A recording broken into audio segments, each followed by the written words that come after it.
The Boy at the Back of the Class, Chapter 12, Syra and the Sea.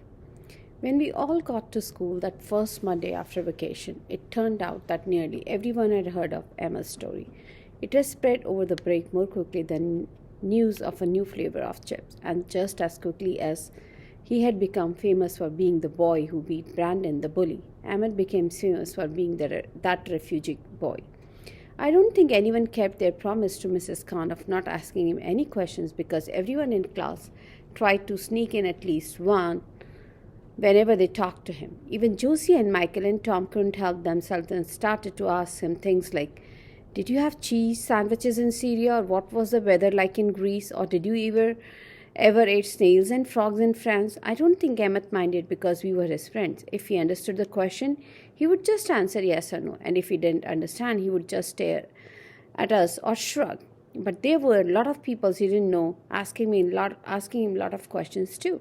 Some of them asked so many questions in one go that even we couldn't understand what they were saying, and we all could speak English. Some classes even began to send messengers to see if they could find anything out. Messengers are usually the smallest kid in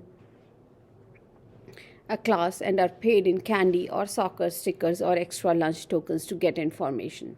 Some of them are okay and leave you alone if you tell them that you don't want to say anything, but the ones who work for the school bullies are especially annoying. It's not their fault really because they get beaten up if they go back and nothing new to tell, but sometimes they won't listen to you even after you have already given them an answer. The most annoying messenger in school is Victor. Victor's extra skinny, even though he eats fries every day and he has a gold earring in his ear. He works for two upper school bullies whose names I don't know but who always hang around the lower boys' bathroom and shake anyone who goes in until everything falls out of their pocket. But he also works for a group of girls who always stand around the water fountain, so you never really know who he is messengering for. After everyone found out that Emmett was a refugee, Victor followed us around for nearly a whole week. At recess, at lunchtime, and even after school let out, he would suddenly appear and ask lots of questions that even I found strange, like, "Where did you get your shoes from? Are you scared of fireworks? Can you make a tent from a shirt? And are you really 9 or you are secretly older?" He got so annoying that even the recess duty teachers began to notice and told him to leave Emmett alone. Except Mr. Irons, he was the only teacher who didn't say anything. After he got told off by Mrs. Sanders and Miss Hempsey one break, Victor stayed away, but his questions stays with us. Sometimes words hang around longer than people, even when you don't want them. And whenever I was on my own or just with Tom and Josie and Michael, Victor's questions would pop into my head and make me wonder what they meant. The only thing that was even more annoying than the messengers was Brandon the bully, because instead of being nicer to Emmett after seeing his pictures and hearing his story, Brandon the bully became even more horrible. He seemed to have forgotten that Emmett could turn into a lion and punch him hundreds of times, because he began to whisper, "Hey, smelly refugee bag." Whenever he saw him in the class, he would throw spitballs whenever Mrs. Khan or Miss Hempsey weren't looking. When we told Emma to tell Mrs. Khan or Mrs. Sanders about it, he shook his head and said, "I'm not scared. A lot of the badder people in camps. My dad say I fight them, so I fight him." When Emma said this, I thought he was very brave. So on Halloween, I brought in one of my favorite Tintin comic books for him to look at because in it Tintin stays and fight lots of bad guys, even though the bad guys are bigger and there are a lot more of them. There are always more of them. "See, you are like this. See," I said, showing him the book. I was dressed up as a vampire, and Emmett was dressed as a green monster, although Tom said it was the Hulk. We were sitting on the playground on our own because Tom and Josie and Michael were still eating their lunch and taking too long. "Tintin," he cried out when he saw the cover. "You know Tintin?" I asked, surprised. I hadn't thought about it before, but I guess Tintin really is famous everywhere.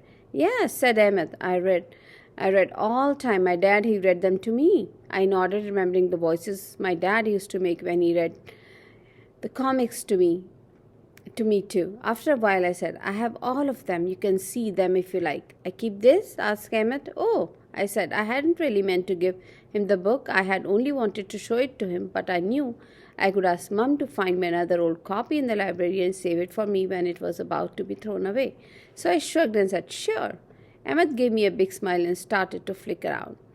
through it. He stopped at a page and pointed Captain Haddock. My dad, he had this, he said, moving his finger so that it pointed to Captain Haddock's beard. You? I shook my head. No, my dad didn't have a beard, but also my dad, he's dead. Emmett nodded sadly and looked down at the picture. I not know where is dad. Maybe he dead too. I looked over at Emmett. He's not here in London, I asked. Emmett shook his head. I come here, my dad, he behind. I frowned. Behind where? Emmett shrugged and looked down at the comic book. Maybe he in France? Oh, I said. Feeling sad for him. I would hate if I didn't know where my dad was or if he was still alive. I wanted to ask who the lady in the red scarf was and whether she could help him find his dad and where his mom and sister and his cat were, but then Emmett flicked to another page and held it up to me. He was pointing to a picture. In it, Tintin and Captain Haddock and Snowy and a man with an eye patch were all standing on a raft in the middle of the ocean, and Captain Haddock was waving a flag that had been made out of his blue sweater. See, said Emmett quietly. I nodded. I have sister, he said. She there now. You mean here? I asked, pointing to the raft. No, said Emmett. Here. He pointed to the ocean. And I understand. Oh, I said. I felt strange, as if something had just hit me on inside of my chest. It was the same feeling I had in the hospital when Mum and Uncle Lenny told me that Dad had died.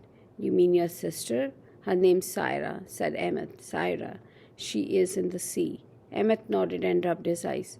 Then she's not with your cat? I asked quietly. Emmett shook his head.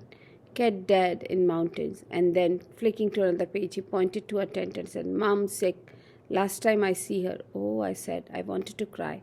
But Emmett wasn't crying, so I didn't think I should either. Instead, I stared at the picture he was pointing to just as hard as I could so that he couldn't see my eyes. We didn't say anything else after that because a few seconds later, Michael and Josie came out and joined us. Tom was still inside because it was chocolate pudding day, and he always tried to get an extra one after everyone else had left. I waited to see if Emmett would show them the pictures and tell them about Syra and the sea and his mum too, but he didn't. And when he looked at me and shook his head, I knew that he wanted me to keep it a secret. I nodded back and made a silent promise to Emmett that I wouldn't tell anyone. But I didn't know that I would be forced to break my promise the very next day, because that was when I heard something, and it was something so scary that it changed everything.